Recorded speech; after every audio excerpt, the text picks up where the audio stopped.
La mentoría familiar, tomando como base las ideas del Dr. Edward Deming y Carlos Kazuga Osaka, por José Alberto Santos. El Dr. Edward Deming escribió el libro Fuera de la Crisis. Su experiencia en Japón, a través de la cual sacó de la crisis a este país, fundamentando el sistema de valores de esta cultura y centrándolo a través de 14 puntos que fueron parte del sistema productivo japonés y que también fueron llevados a la vida familiar y a la vida personal. Vamos a conocer algunas de estas ideas y la manera en que nos muestran un mapa de ruta hacia la mentoría efectiva. Comenzamos haciéndonos la pregunta: ¿cómo enfrentar las crisis?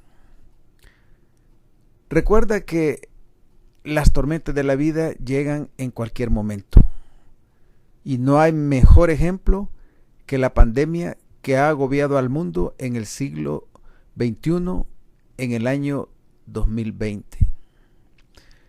Ahora, cuando llegan las crisis, estas generan un bloqueo al que llamamos quiebre. Y entonces surge la pregunta: ¿cómo pasar del quiebre a la solución? Normalmente las personas estándar, promedio, esperan que otros resuelvan su vida, sus preocupaciones. Esperan, por ejemplo, que el gobierno tenga la respuesta, que el gobierno los mantenga. Sin embargo, el primer paso que estamos proponiendo con el modelo Deming es abandonar la dependencia. Dejar de pensar que los políticos nos van a traer la respuesta. Retar la preocupación a través del cambio. A esto le llamaremos red cambio. Y entonces enfocarnos en palabras claves como son disciplina, el bien ser, el bien hacer, el bien lograr, el bienestar, el ciclo Deming. Y de esa manera, ante la adversidad, aprender a levantarnos actuando con constancia de propósitos.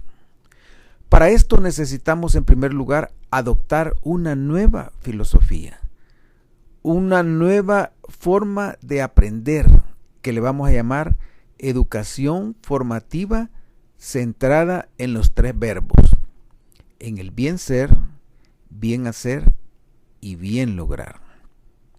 Ahora, la formación del carácter, que está conectado con aspectos como la honradez, la veracidad, la puntualidad, la responsabilidad, requieren paciencia. Lograr convertir en hábitos, en una persona, en una familia y en una sociedad estos valores es un proceso que, al igual que el cultivo del bambú, requiere paciencia, mucha paciencia. Y entonces, un segundo aspecto importante que acompaña a la formación tiene que ver con nuestra actitud, especialmente hacia la creación, hacia lo que nos rodea, hacia la naturaleza. De manera que nos esforzamos por conocerla y respetar sus leyes. Un tercer factor tiene que ver con nuestras creencias espirituales. Y ante la religión, aprender a cambiar el paradigma de pedir por el paradigma dar servicio, prestar servicio incondicional a nuestros semejantes. Un cuarto factor tiene que ver con nuestra actitud ante la vida, estimulando la capacitación, automejora y transformación. De ahí entonces que estamos hablando de un modelo que nos lleva a ir mejorando continua y progresivamente en nuestro nivel personal, en nuestro nivel familiar e incluso llevarlo al nivel de la organización.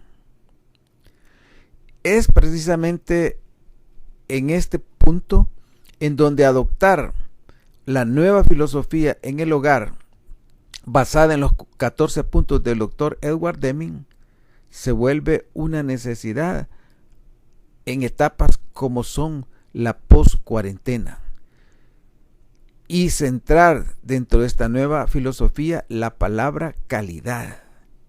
La palabra calidad tiene que ver con un estándar de comportamiento alto, en el que no nos conformamos con lo que llamamos aceptable. Por ejemplo, si tú tienes un hijo enfermo y lo llevas a un hospital donde el 10% de los pacientes, de los niños, se mueren, ¿lo llevarías a ese hospital? Cuando hablamos de calidad alta, estamos pensando en el 100%, no en el 90%.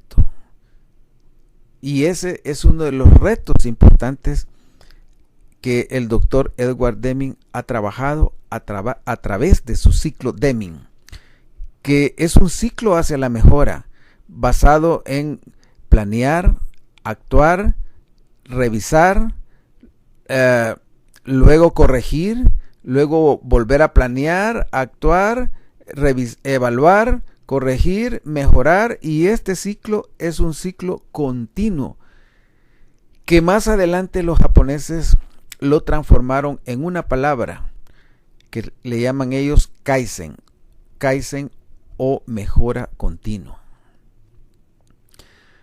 Bien, ¿cuáles son los 14 puntos del Dr. Deming y cómo aplicarlos a la vida familiar? Veamos el primer punto, la constancia en el objetivo de la mejora.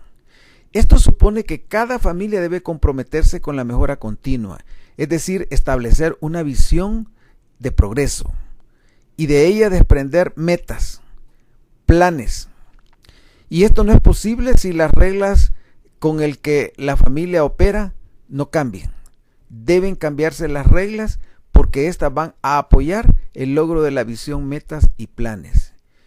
Y estas reglas también están apoyadas por valores estables, como decía anteriormente, valores como la responsabilidad, valores como la honradez, la integridad, la confiabilidad, la puntualidad, valores que al estabilizarse se convierten en hábitos, es decir, comportamientos permanentes. El segundo principio es adoptar la nueva filosofía en la organización familiar basada en la responsabilidad, puntualidad, honradez y deseo de superación. Esto representa un cambio que supone la involucración de todos los miembros que forman parte de la familia. Los siguientes dos principios tienen que ver con la independencia para alcanzar el bien ser y hacer. Es decir, tener los espacios de libertad suficientes para poder tomar acción, actuar con iniciativa y crear. De ahí entonces encontramos el tercer principio, que tiene que ver con abandonar la dependencia de enfermedades como son la improvisación, la manipulación, el desperdicio. Y podríamos agregar a esto la postergación, la dispersión de esfuerzos. Se deben eliminar entonces estos virus, porque estos son los que nos vuelven dependientes de otros y nos conectan con el fracaso que finalmente nos lleva a darnos por vencido. Debemos focalizar e integrar el concepto de calidad en todo el sistema familiar. Esto es, hacer las cosas bien desde que nos levantamos hasta que termina el día. El cuarto principio es no basar el bienestar en el tener, sino en el bien ser y el bien hacer. En la cultura actual, las personas se enfocan en una competencia, a ver quién tiene más, en una comparación entre las personas. Y en ese proceso se olvidan de los elementos más esenciales del bienestar y la felicidad que están conectados con el bien ser. ¿Quién eres?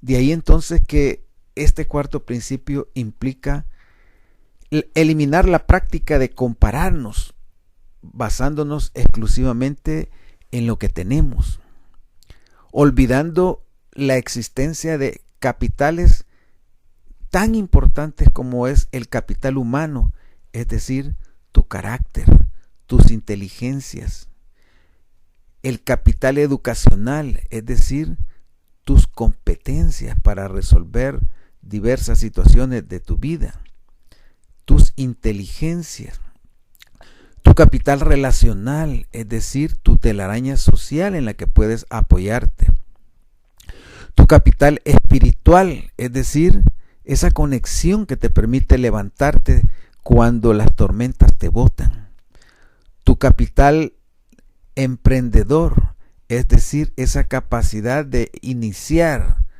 una idea de negocios cuando las puertas del empleo se te han cerrado. Y entonces, desprendiendo todo eso, a través del bien ser y el bien hacer, tarde o temprano llegaremos al bien lograr, al bien tener, al bienestar. El quinto y sexto principio se enfocan en el papel de la formación, de la mejora, trabajando un poco más el bien ser y el bien hacer. El quinto principio nos habla de la mejora continua en el sistema familiar a través de la preparación, el trabajo y la actualización continua. No es suficiente vivir el día a día, resolviendo los problemas que surgen.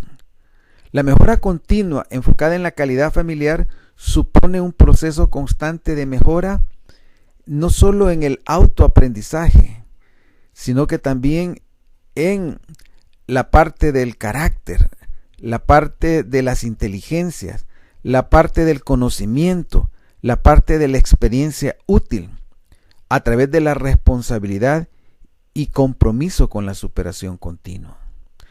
El sexto punto, la autoformación vocacional, ocupacional y laboral. La formación continua implica una constante capacitación e instrucción de los miembros de la familia, estableciendo estándares. En el hogar debe enseñarse a jugar. El juego es divertido, pero es también una forma de aprendizaje. Y a medida que el niño va creciendo en edad, el juego va evolucionando. Del juego lúdico a el juego conectado con la inteligencia, con aprender estrategias y tácticas, qué hacer, cómo hacer para resolver situaciones. Y en ese proceso de ir aprendiendo vienen los juguetes más complejos cada vez. En mi caso personal he desarrollado un programa que tiene que ver con el juego de construir soluciones, Solution Building Game, en el que usamos bloques, figuras de construcción, como megablocks, como legos, como cubos de madera, como rompecabezas de la línea Tangram, como juegos de estrategia en los que está el ajedrez, el mancala. Y estos juegos entonces son una herramienta importante para que el niño aprenda lo que es la disciplina, aprenda lo que es el proceso de resolver problemas y se active en él tres necesidades importantes para el éxito futuro que el doctor David C. McClelland planteó. Estas son la necesidad de poder, logro y relaciones efectivas. El principio séptimo y octavo se relacionan con el empoderamiento y liderazgo providente. El principio 7 nos dice adoptar e implantar el liderazgo familiar a través de la mentoría providente.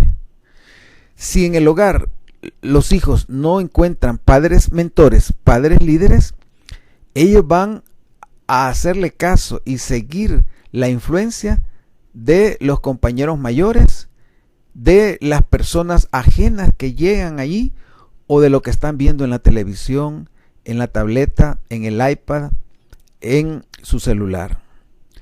Este principio supone adoptar e instituir el liderazgo en el hogar para resolver el conflicto, para reconocer las diferencias entre los miembros de la familia, para estimular habilidades, capacidades y aspiraciones conectadas con destrezas.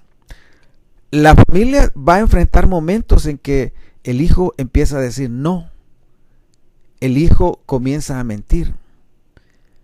Estos problemas se resuelven con liderazgo, a través de una mentoría providente, ya que el propósito del liderazgo es ayudar a la familia a mejorar su desempeño. El octavo punto, erradicar el miedo a actuar, equivocarse y fracasar. Cuando existe una estructura vertical que es dominada por un padre agresivo, las personas se vuelven sumisas o rebeldes. El camino del éxito pasa irremediablemente por la experiencia del fracaso, y es el hogar, la escuela en la que los hijos deben aprender lo que es triunfar y fracasar, lo que es aprender del fracaso, lo que es remontar la adversidad. Pero para ello necesitamos un clima de confianza que estimule la iniciativa y aprendizaje continuo, de manera que no exista temor en la casa a opinar, a preguntar, a incluso decir no. Los principios 9 y 10 nos conectan con cambiar el paradigma de la calidad familiar.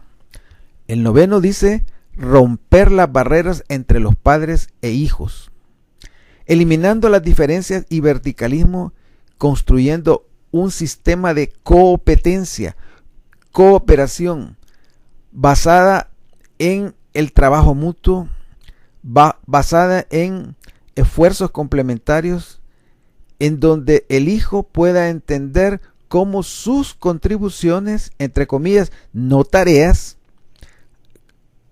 facilitan el bienestar de la casa y son reconocidas. El punto número 10, eliminar la competencia, la comparación, la rivalidad entre el mejor y el peor, el más inteligente, el tonto. Quitar esos clichés que los padres muchas veces ponen en la cabeza de sus hijos, enfocándonos exclusivamente en la escalera del crecimiento, que va a ser diferente en cada hijo a partir de lo que llamamos las diferencias individuales, ya que la comparación solo crea relaciones adversas de rivalidad y que redundan en el detrimento del desempeño y calidad. Vamos a enfocarnos, por el contrario, en establecer estándares personales para cada hijo, de acuerdo a sus capacidades y limitaciones. Al evitar la comparación, reforzamos el esfuerzo continuo, la mejora continua. Y para ello el principio 11 nos dice eliminar las cuotas de trabajo que fijen metas u objetivos numéricos. El ejemplo mejor son las notas del colegio. Tienes que sacar 10, tienes que sacar, decir, ese tipo de comportamiento en donde los padres incluso llegan al punto de hacer las tareas de sus hijos para asegurarse una nota alta, es una forma de autoengaño y es una forma de estancar, bloquear, obstaculizar el potencial del hijo, porque los padres deben entender que no van a hacer lo que el hijo es capaz de hacer por sí mismo. Si el hijo está haciendo un esfuerzo, déjalo. Si te pide ayuda, apóyalo. Pero aprende a darle un espacio de aprendizaje en el que el hijo pueda tener el derecho a equivocarse, a fracasar, a levantarse, a descubrir que fue capaz de mejorar y lograrlo. Principio 12, estimular el poder, logro y relación eliminando las causas que impiden a los miembros de la familia a sentirse satisfechos de su trabajo y valor personal. Como un orientador familiar, conozco una familia en la que varios niños tienen problemas de aprendizaje. Pero esta mamá trata a cada uno de sus hijos de una forma tan dulce que le hace sentir que es lo máximo. Y esto estimula a que los hijos den su mejor esfuerzo siempre. En una familia en la que se ha desarrollado una cultura consistente, congruente y diferenciada, los miembros se sentirán satisfechos por el trabajo realizado. Por ello, es importante eliminar factores que impidan a las personas sentirse bien del trabajo que realizan. De ahí entonces que eliminar el sistema de comparación en el hogar es necesario para eliminar la competencia que divide a la familia. Los principios 13 y 14 nos llevan a enfocar la transformación personal y familiar. El principio 13 nos dice estimular la capacitación y la automejora. Cada miembro de la familia debe estar comprometido con el aprendizaje continuo. En la actualidad encontramos innumerables recursos online a disposición de las personas.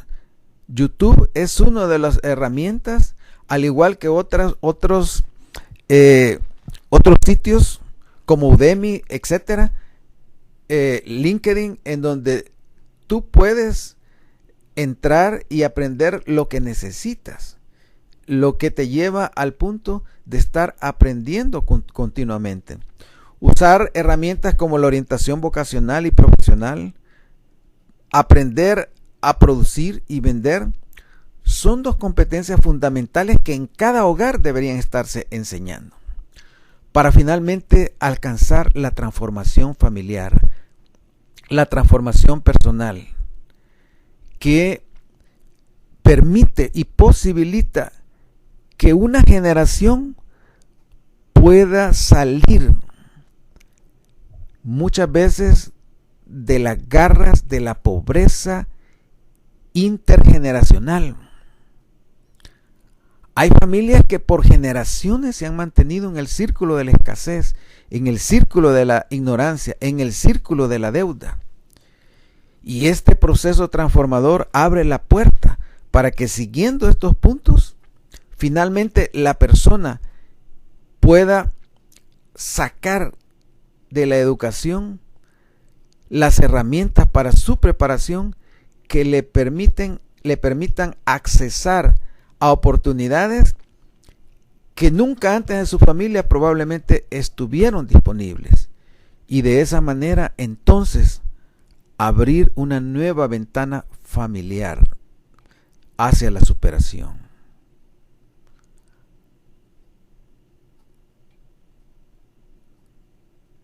Enfócate.